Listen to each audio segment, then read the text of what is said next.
আল্লাহ বলছে দোয়া করো কবুল করো, মানে দোয়া করলেই কবুল হয়।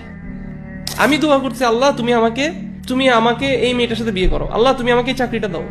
আমি মনে করতেছি আমার জন্য এই মেয়েটার সাথে বিয়ে করাটা ভালো, আমার এই চাকরিটা পাওয়া ভালো। লেকিন আল্লাহ ভালো জানে আমার জন্য কোনটা ভালো কোনটা ভালো না। আল্লাহ প্রমিস করতেছে যে দোয়ার রেসপন্স হচ্ছে অ্যাকসেপ্টেন্স।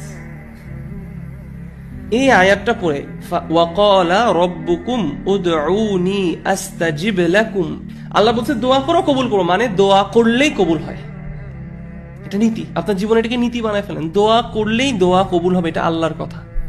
কিন্তু দোয়া কবুলের তিনটা সূরা আছে, তিনটা চেহারা আছে, তিন ভাবে দোয়া কবুল হয়। এক, আপনি যে দোয়াটা করছেন সেই দোয়াটা যা চাইছেন তা আপনি পাইছেন।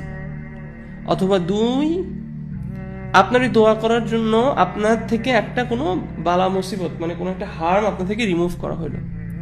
অথবা তিন, আপনি যে দোয়াটা করছেন, আপনি যা চাইছেন সেটা আপনাকে দেওয়া হয়নি, কিন্তু সেটার রিওয়ার্ড আপনার জন্য আখিরাতে জমা রাখা হয়েছে। এখন আপনি বলতে পারেন কেন এরকম তিনটা scenario? Because Allah is the best knower of our situation. আল্লাহর ইলমের সাথে আমাদের ইলমের কোনো তুলনা হয় না। আমি দোয়া করছি আল্লাহ তুমি আমাকে এই মেয়েটার সাথে বিয়ে করো, আল্লাহ তুমি আমাকে এই চাকরিটা দাও। আমি মনে করতেছি আমার জন্য এই মেয়েটার সাথে বিয়ে করাটা ভালো, আমার এই চাকরিটা পাওয়া ভালো।